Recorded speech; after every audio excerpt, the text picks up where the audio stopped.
Hello, and welcome to the Merry Mitch stream. Hope everybody's been having a rockin' rad day.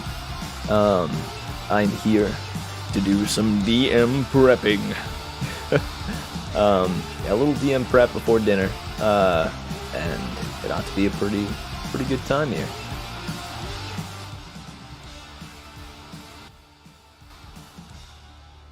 Today we have a number of things on the docket. Going to be preparing for the Jealous Twilight stream, or not stream, sorry, the Jealous Twilight campaign, which is coming up this Sunday. Just doing some light prep. We'll pull you on over this way now to check on the situation. First order of business is to update the last time session recap, because we did a little extended session 5 last time around because one of our players unfortunately couldn't make it. But what happened was our heroes were being attacked by assassins in the night as they stayed in rooms in the Sky Twin Basilica. And so, we resolved that conflict, and now they are reconvening. Dickie Nichols has made it back from his little, covert operation, and they're going to, reconvene, kind of get informed on what all happened here, what all happened with Dickie, and what all happened with Grumbino. Speaking of which, if you are interested in Grumbino and Dickie's little extravaganzas, you can go ahead over to the Merry Mitch YouTube channel, check those out. I'm actually pretty proud of those. I think that both Teresa and Keaton performed exceptionally well, and that it was a fun time. So, first, let's go ahead and read through the session recap that we have currently. Realizing the danger of staying in the streets, our party left to find the Sky Twin Basilica, where Alam said they may find sanctuary. After a brief attempted bonnet theft, Spark, a day apprentice, greeted them at the doors and requested to know why they had come. A moment's hesitation before the party was allowed entry, Dickie Mobile and all. They spoke briefly with Perigi, the Dai Priest Tortle, then remembered Cyril tied up in the back of the wagon. They asked to be excused to a soundproof room, a completely normal and casual question, and did their best to reason with Cyril to get information out of him. When that didn't work, they began threatening to chop fingies. Their interrogation froze when they heard commotion at the front door. A gravelly, metallic voice requesting entry under suspicion of the Basilica harboring fugitives. Ignio ran to the party and quickly ushered them to the Basilica's basement. A hush settled as heavy footsteps shook free the dust in the rafters. The party held their breath as the construct halted near the entrance to the basement, and a loud crash sounded throughout the upper floor. The synthesized voice noted that sufficient evidence had been located, and it left without another word. Dickie and the gang climbed the ladder to find a dear friend had perished. The Dickie Mobile lay scattered in pieces, its sacrifice spelling momentary safety for the party. Violet filled the party in on the Basilica's current operation to train monks to defeat the Cold Shoulder and free Twining Town from Volar's tyranny. A plan was formulated to rescue Celeste and invade the hideout come the morning, and the party bed down for the evening. Dickie set off to run a reconnaissance mission with Yagi, and shortly after, Mucifer felt a pressure from outside Leo's door. Assassins have arrived in the night. How will our heroes fare against these sneaky goons? So we actually know how they fared now, so I can type that on in. Assassins have arrived in the night. I asked it to loop the playlist. Oh, this is Rock Suite Part 2, yeah. Alright, cool. Oi, this song is a jam. So, assassins have arrived in the night. And dear Felden's pact realized in the confines of his room.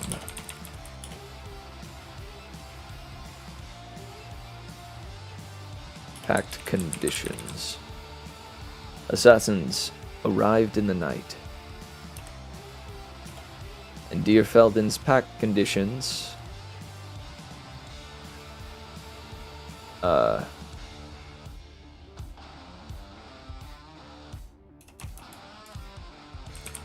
the conditions of Felden's pact with Slagal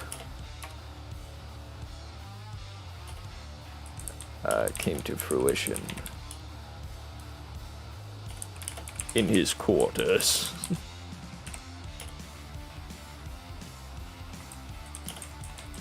The assassins, let's say,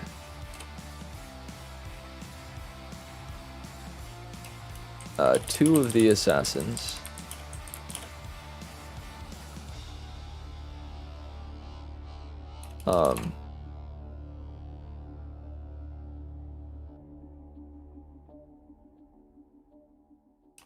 let's start with the tiefling assassin that went that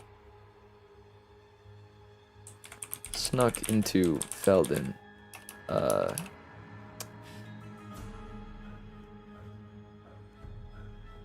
Is snuck not a word? What? Is that just not how you spell it? Wait, snuck has gotta be a word. Snuck? Wait, hang on. Snuck. Definition.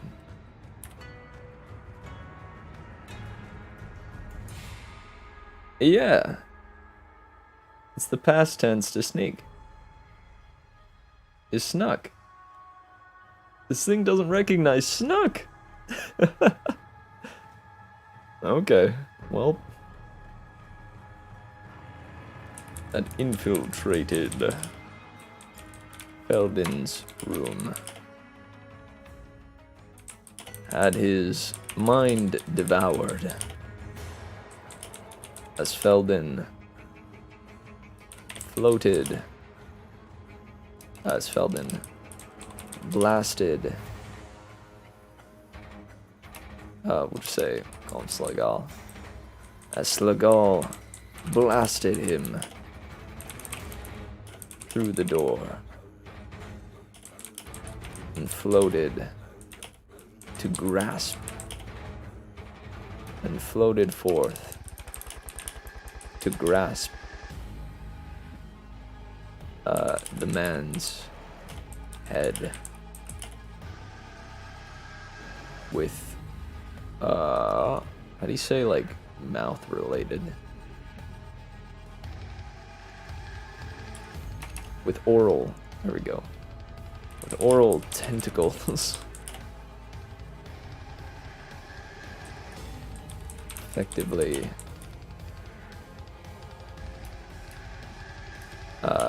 beheading him. Or let's just say, oh, this is a good descriptor. Leaving the man's head a dried grape looking the same as a grape. Or sorry, as a raisin. Can you spell raisin? Oh, there's another I. Uh-huh. Oh, and Felden needs to be capitalized. Felden. I feel like that sentence might be a little too long. Let's see.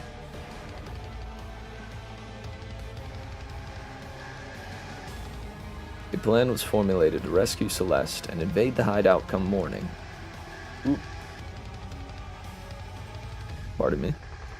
And the party bed down for the evening. Diggy set off to run a reconnaissance mission with Yagi. Shortly after, Mustafa felt a pressure from outside Leo's door.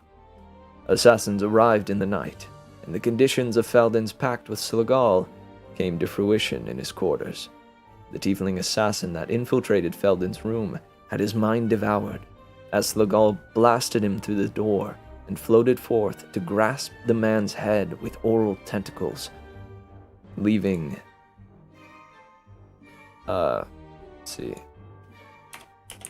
leaving it looking the same as a raisin.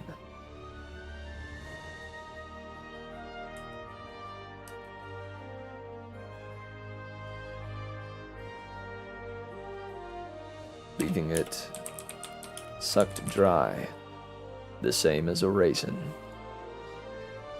Let's say much like a raisin. Much like a raisin. It's a good word picture there, I think.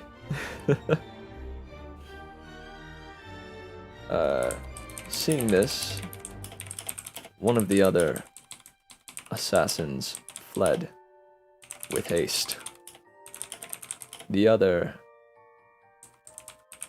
swiftly defeated by the heroic Exir. I always wonder if it's two X's or two R's.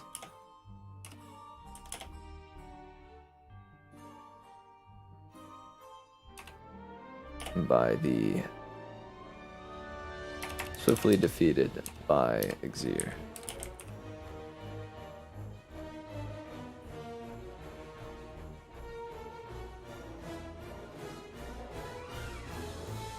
The other assassin fled with haste, and the other, or let's see, with haste, leaving the last assassin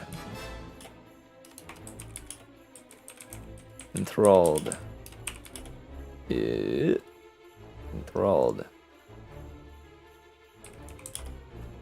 his squabble with Exir. Oh, capital. Exir and Mr. Sprinkles.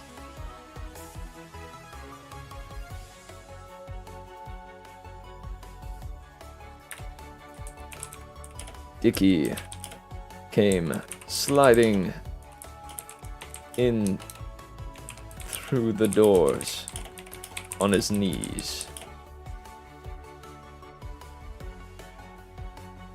blasting crossbow bolts left and right, finding the battle done with left and right, and the battle was finished. Oh wait, and witnessing the horror that unfolded between Slagal and the tiefling assassin.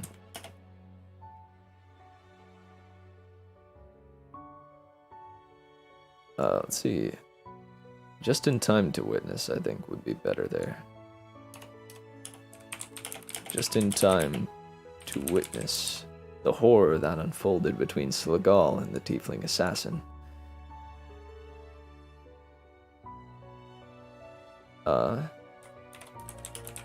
Once the excitement of the combat was through, Feldon returned to consciousness. Oh, that's not how you spell that. Abruptly. And floated down. And, his feet met the floor. Once again.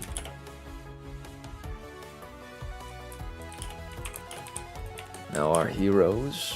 Oh. Shoot. Need to add in there that, Leo's secret was revealed.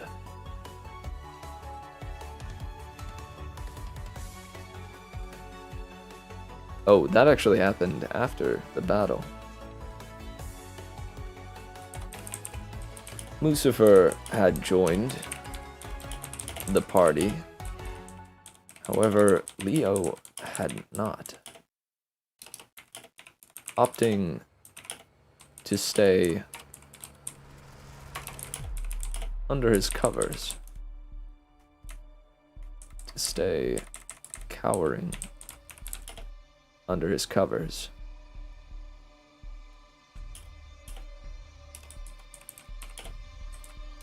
The party retrieved him, only to find a scrawny copy of the Leo they knew.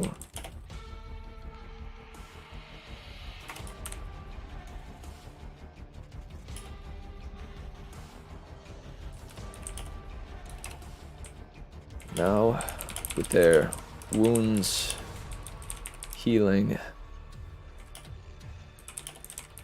the party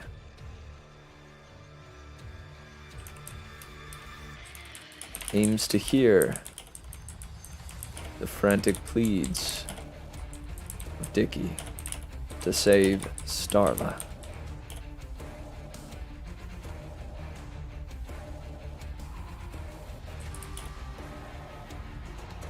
And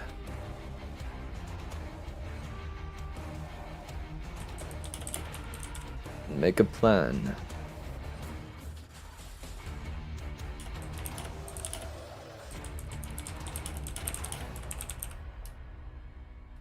Make a plan for the remainder.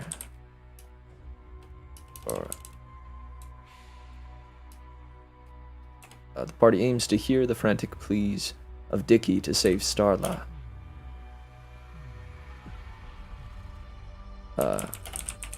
Put their heads together and figure out what to do from here.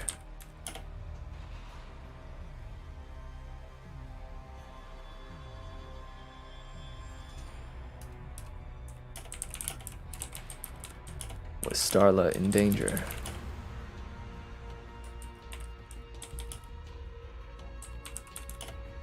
Toxie still... Nah, let's just leave it. Let's just leave it there.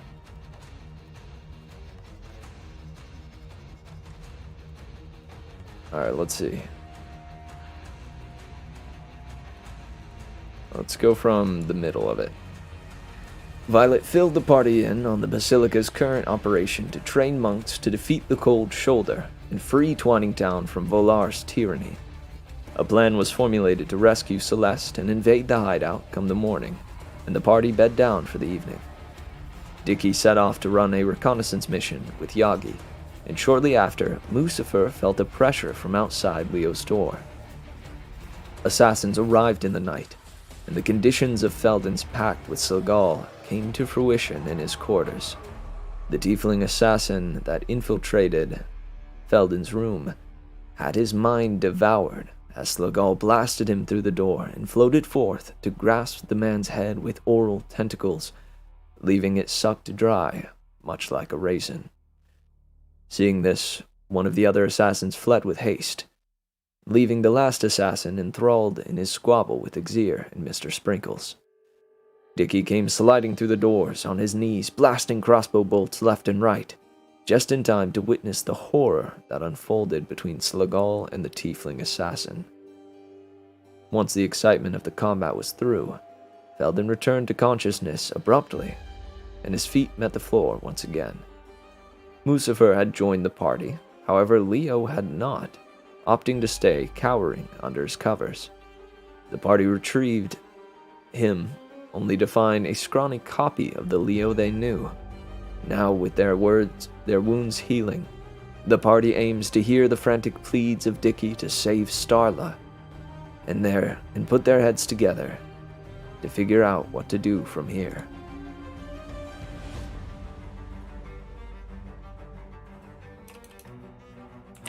To figure out.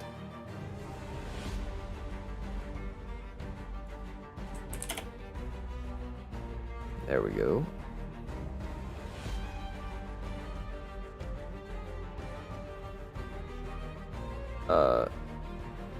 The party retrieved.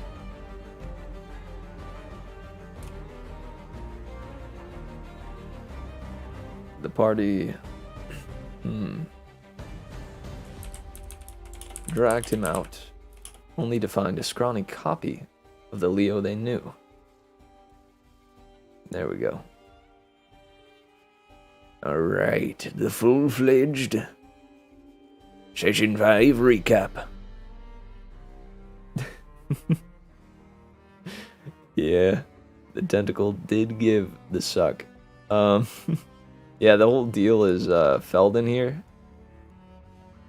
This boy, he has been possessed by, or is currently the vessel to Slagal, a illithid. A powerful illithid at that. And so, the pact that he made with him gave Felden various powers from the illithid, but in return, Slagal only asked to be given control over Felden's body for 1 hour every night. So, in the midst of this like combat that happened, right at midnight, it happened at the exact moment that Felden's body was taken over for the first time. So the assassin came into the room, and Slagal awoke within Felden. He rose up, floating a solid foot above the ground, and mind blasted this assassin out the door, and proceeded to eat his brain. Which was, dude, I wish I had recorded that session. That was a fun one. But what was concerning and interesting is that Slagal had Felden's body for an hour, but as soon as the combat was done, Slagal went, oh gosh, or oh no, noticing something, and retreated back into Felden's mind. Oh, this is a planning session. But part of my process in planning is, making sure the recap is all good and set to go. I like putting in as much effort as I can on the recaps, just because it, after a week's time, occasionally people's memory get a little foggy. And plus, it kind of builds anticipation and excitement for the session at hand. So I always put in, a little extra effort for the recap itself. Looks like Gary when he became smart in SpongeBob. No. Oh gosh, I gotta tell Joe that. Oh no.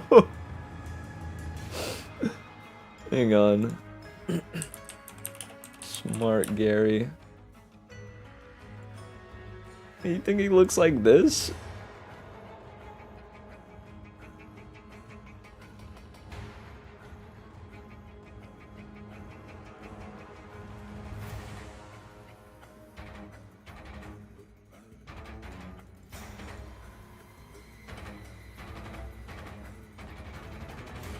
I don't know if I see it, but I will mention it.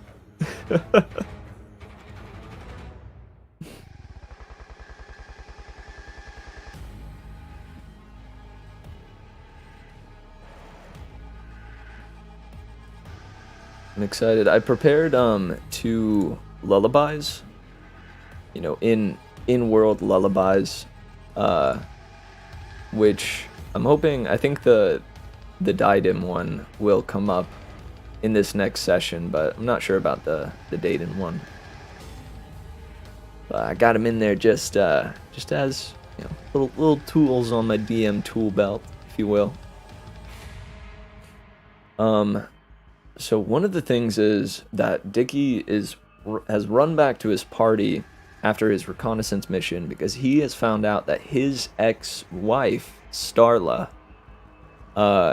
is one of the slaves that has just been sold to the Cold Shoulder, which is the organization that currently runs this town, the criminal organization that currently runs this town.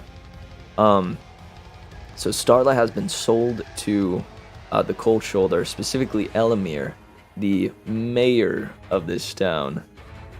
The mayor of this town.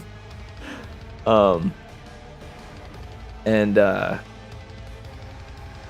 so he has come running back with a slew of information that he learned from this conversation between the slave driver and and Elamir, the mayor.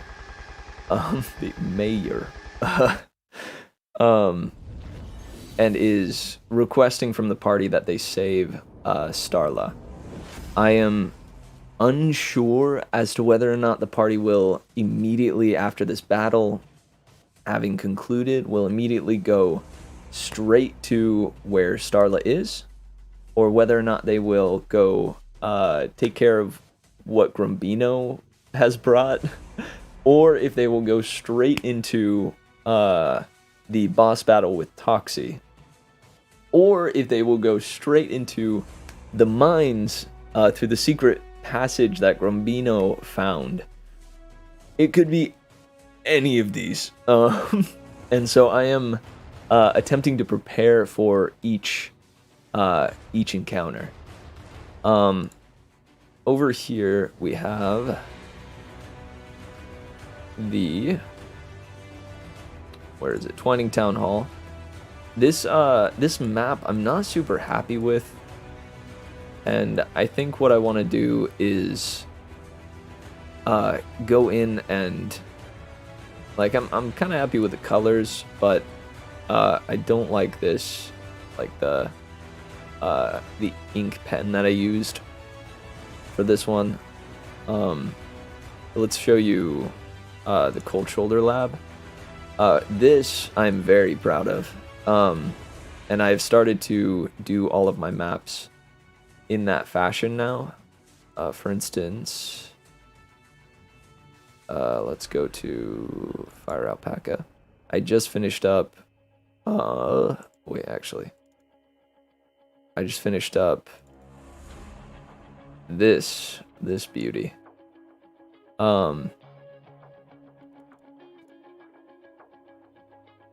Which is a crashed fiber spawn vessel. But I used the same, like, pen and technique that I used for this map here. So to keep things consistent, I may be doing this with this map as well. But yeah, I think that's like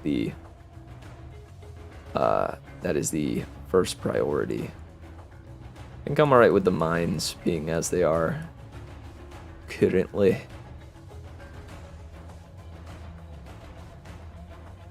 But I would like the Warforged factory to be a little more refined, if you will. Along with the Twining Town Hall. So, pardon me for 1 second. Let me load up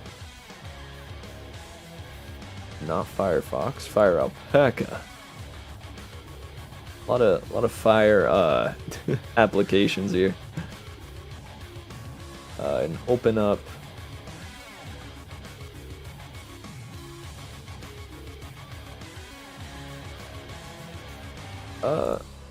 Hold up. Where is it?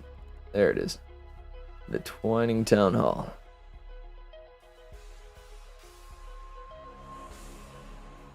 Somebody unplugged your Ethernet cord? What now? How and why? Dude, how and why? This is not okay. So this right here, I need to change to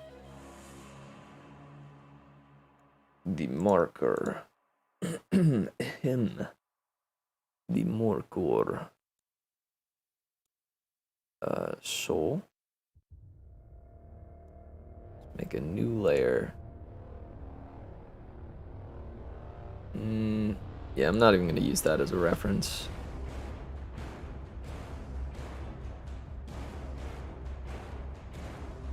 Take the color out for now, probably.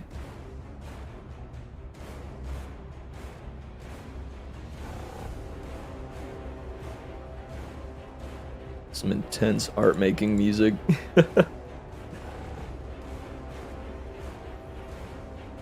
Let's see, what are we at? Nope, I need 20. Oh yeah, 20 for the outside. No, is it fluffy? Yeah, fluffy. There we go. Now we get to work. I'm using my mouse, simply. But this is kind of, I genuinely love the effect that it ends up giving.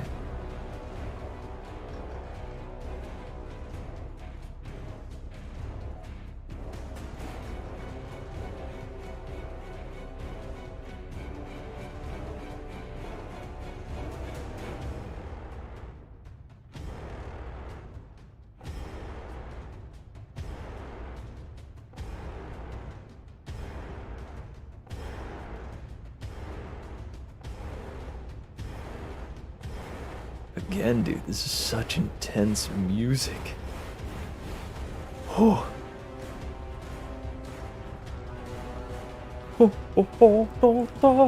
Map making. If any players, I don't know why they did it straight up diabolical. If any players died on your campaign, not as of yet. You mean died, right? Not just went down? Because Felden has gone down a number of times, being the resident sorcerer. But no one has died yet. And largely, I am a DM that is willing to have that be something that happens. But I often, I largely try to, you know, not let my players die.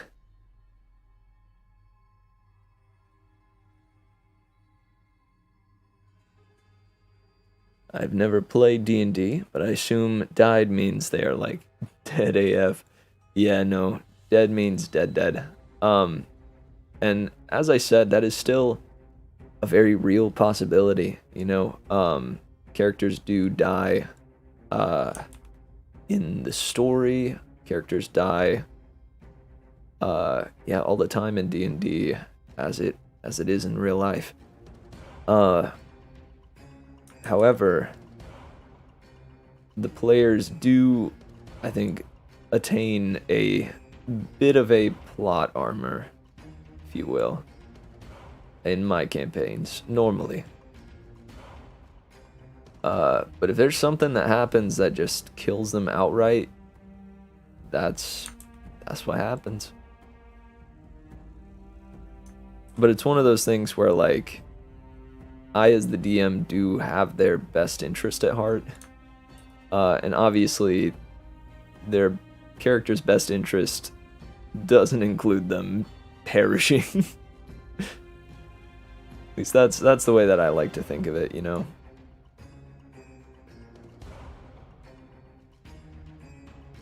Don't want my players dying on me.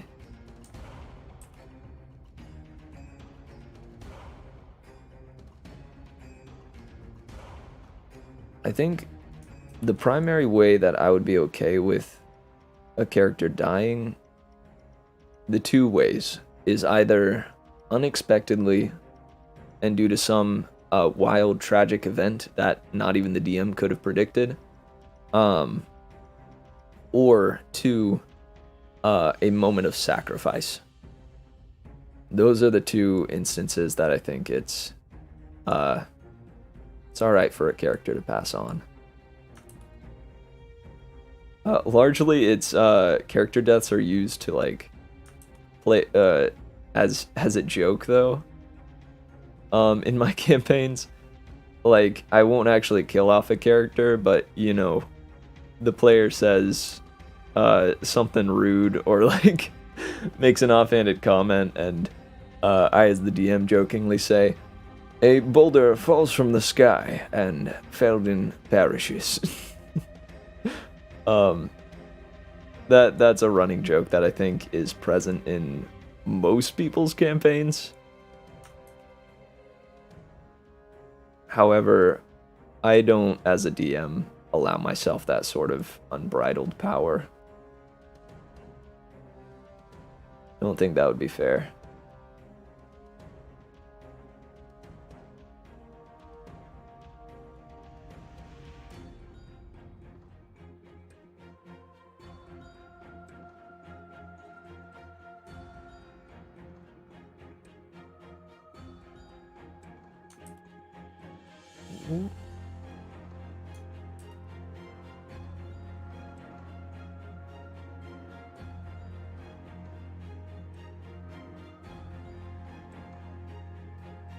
I think my friend who DMs said he isn't usually trying to kill them. He isn't usually trying to kill them, but if they are acting stupid, he isn't afraid to take some names. After the sorcerer defended himself against an army of really upset kobolds, he stubbed his toe and dies to 1d4 of stub toe damage. Dude, the amount of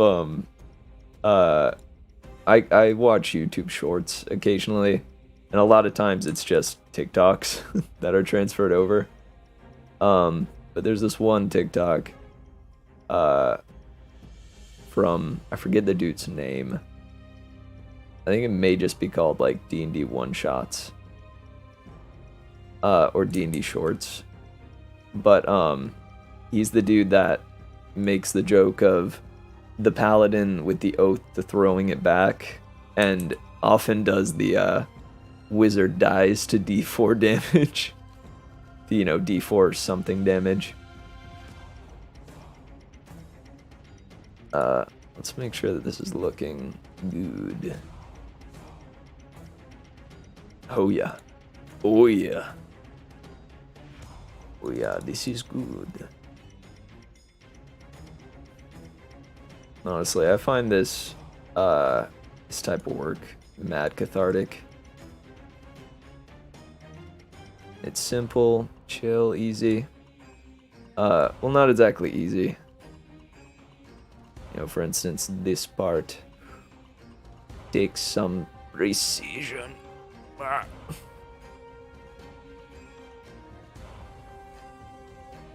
Oh no! The thing is, I could just do this. You know what, actually, yeah, that looks pretty good. For some parts, like the shorter parts, I want to do it by hand, but here, I'll go ahead and do that.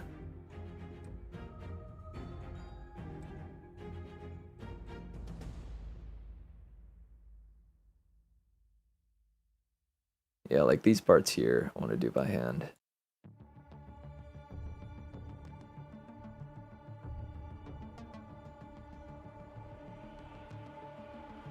Bazam? Assuming this is a door?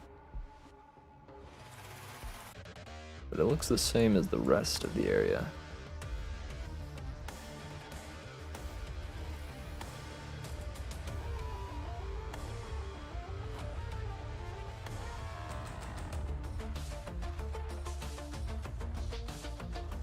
Dude, this song is a bop.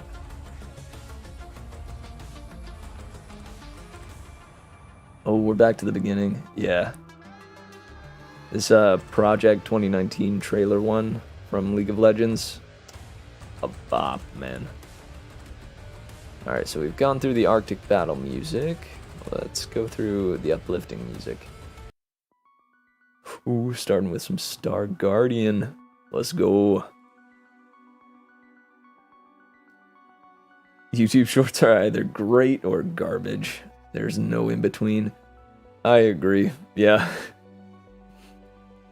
I'm pretty certain of that as well.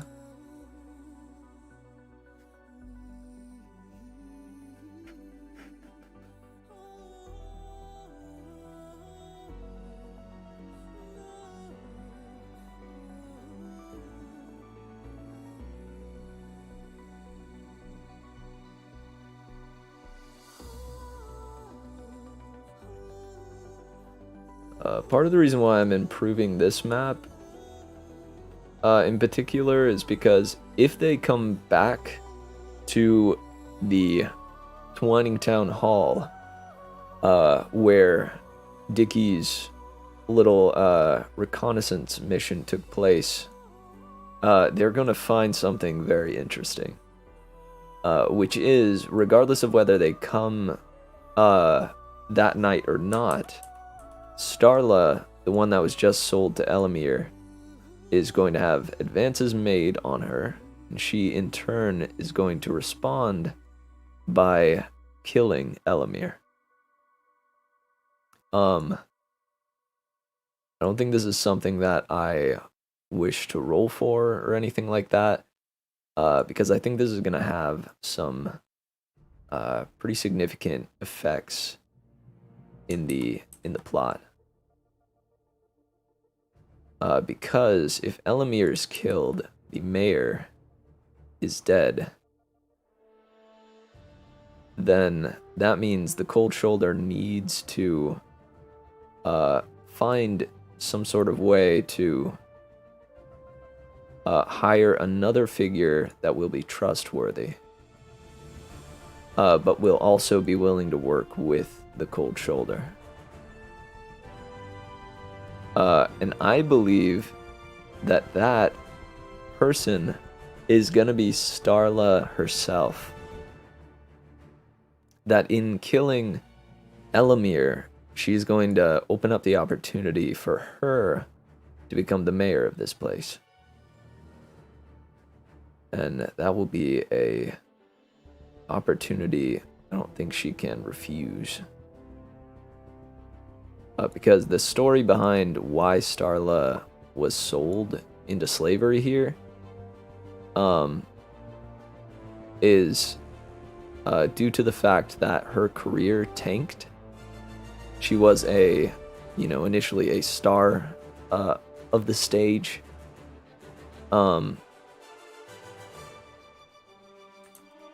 Actually, I'm going to, since these are longer segments, use the shift key here.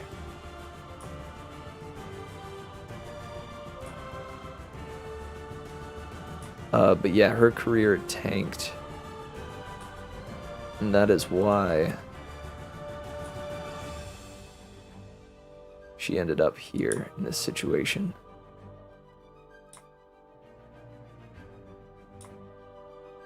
Also, apologies if my voice is dying.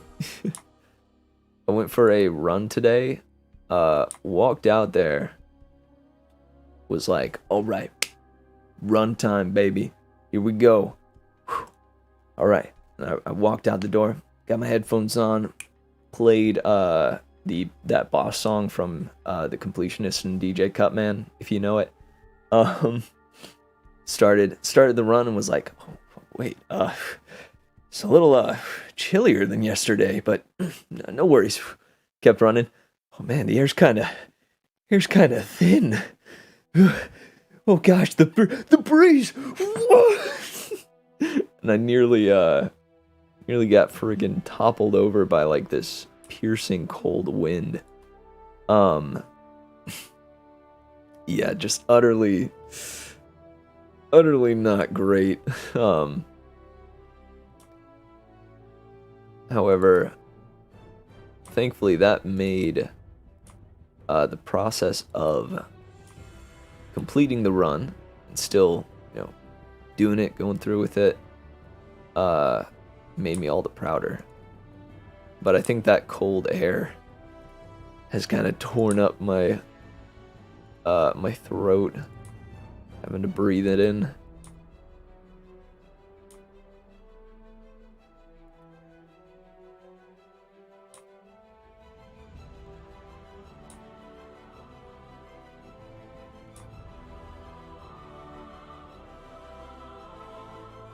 Oh, this song is tight.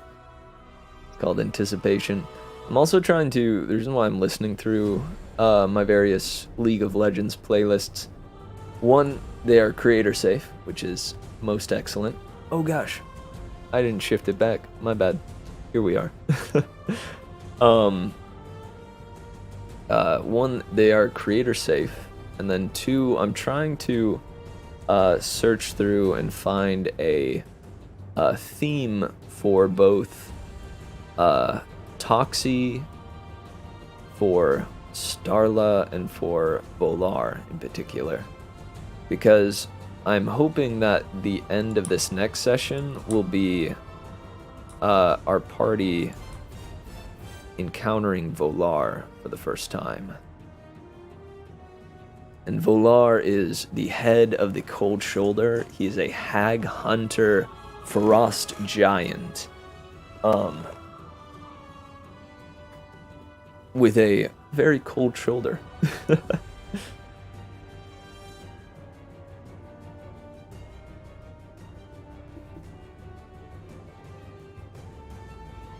If you'd believe it, he's got one cold shoulder.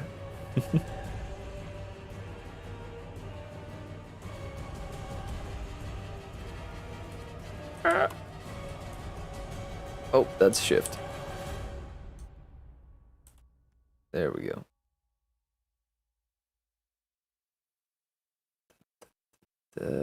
Better. Nice. Much better.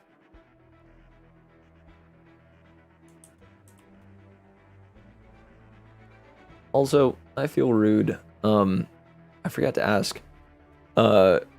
Randy, do I know you from Three Attic Entertainment, or from any circles, or did you stumble upon my stream and decide to chill and hang out?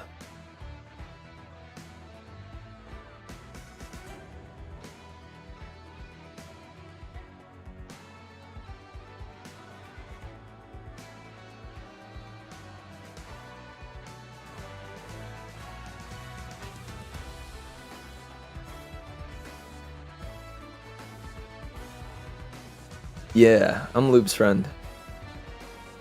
I know him from, back in the day. When I say back in the day, I mean like 2 years ago or something. Yeah, back in 2019. That's when I met him.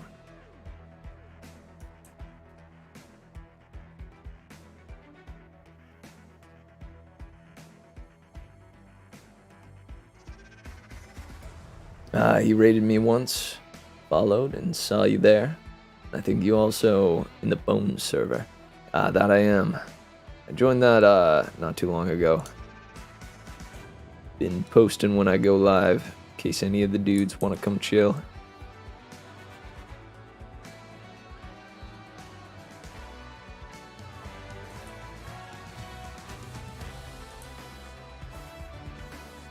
Yo, this song sounds like it would be in a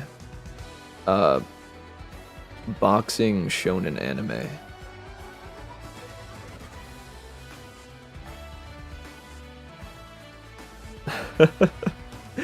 Shoot, man. I appreciate that. I am trying to be consistent with my content. Thankfully, a lot of times I would be, doing this stuff just kind of on my own. And so having a chance to share it is honestly quite the boon. And gives me something to stream each day. Also, although I don't know how, I haven't been posting these, I've been posting these streams, but I haven't been posting my streams where I've been working on, the Chuck E. Cheese Says Poggers, song that I am creating. I've been streaming it from my MacBook, which is not even close to the quality that is achieved here. My mic doesn't even work in that setting because I have to blast my fan onto the MacBook, because for it to run Streamlabs and Logic, it just it just heats up like a dang ooh.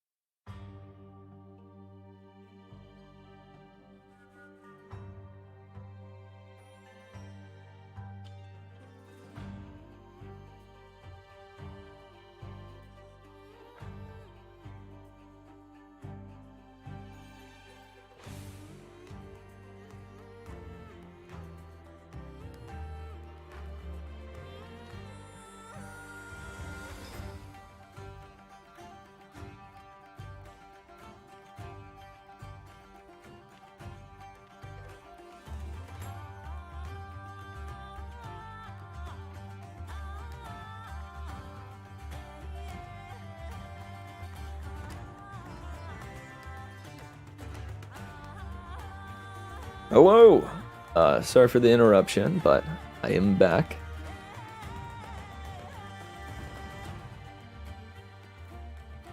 I do be back now.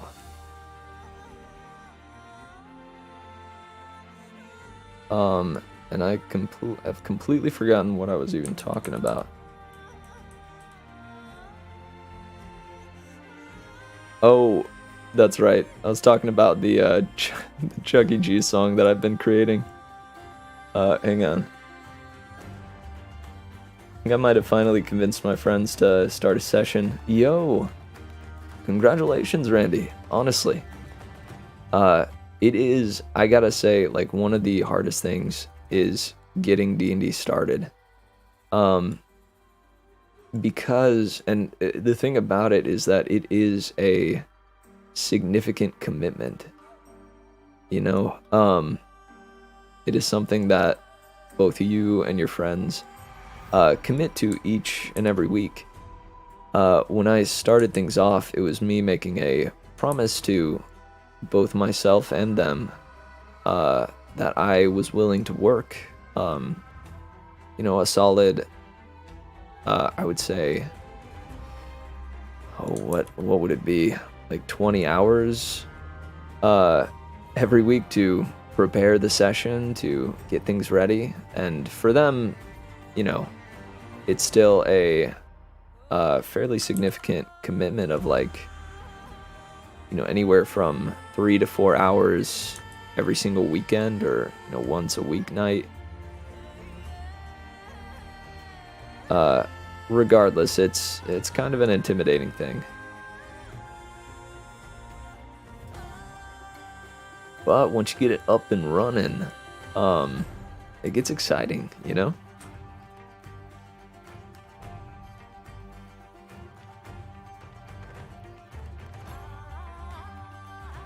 You know, once you get into the rhythm of it, it becomes easier. You know, much like any habit, the more you do it, the easier it becomes. The more willing you will be to do it. And the more fun you'll have with it. Sorry, I don't know why I keep looking this way when the camera is this way.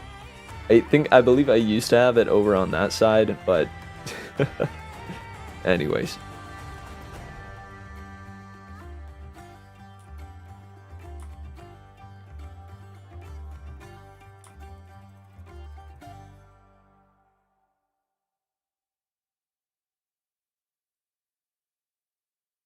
we've almost got the outside structure done for this here map. I am gonna have to wrap up at the hour marker, so unfortunately I'll have to be leaving you a little bit earlier than I wanted to, but I've got a dinner to attend. One of them has DM'd before, she said, and is very adamant about being a DM, so that's probably good since she has experience. Yeah, most definitely. If she's got experience to back it, then she would be the one I would trust.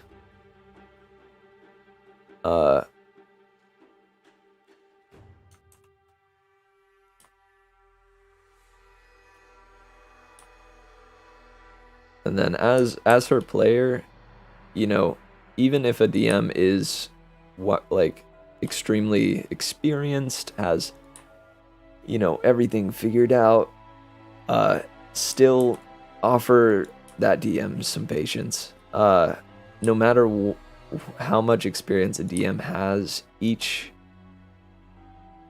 group is gonna be a little bit different. Unforeseen things will come up with each and every DM group, you know, that the DM hasn't seen before. I myself have now been DMing for, I think, 4 months or something. I had some DMing experience in the past, but this is like the time in my life where I've consistently kept up 2 campaigns at the same time, and that has built a ton of experience, some really good experience, and it has given me the opportunity. Oh, my dog be barking. It's given me the opportunity to experience how different it can be session to session, you know, depending on the group and the various things that can, you know, enhance everybody's experience.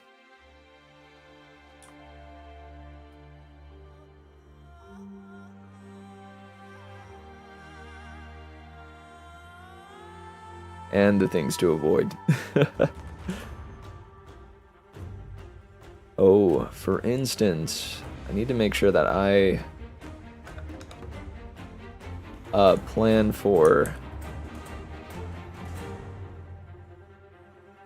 something to drive the group forward. If for some reason, like, their talk at the start of the session goes for a little too long, you know, I want to give them time to deliberate and decide what to do, but if for some reason that goes for too long, I need to prepare something to, yeah, get them moving, you know? But hang on. Just before we head out, let's take a look. Look at that. That versus this. Oh my gosh. This is a whole lot better. Oh my gosh. Nice. And so next we'll just be going through and adding some extra details, recoloring, definitely. But yeah, this Twining Town Hall is turning out a whole lot better than the last one. So without further ado, guys, I've got to bounce. Gotta go get some grub in the tub. Remember to take the merriment that we found together today. Let it set you at ease as you go into your night and lay your head on your pillow, and let it carry you into tomorrow. Remember to spread it around, keep a little for yourself, treat yourself and others with kindness and patience, and stay merry. Much love. Until next time. I've been Merry Mitch. See ya.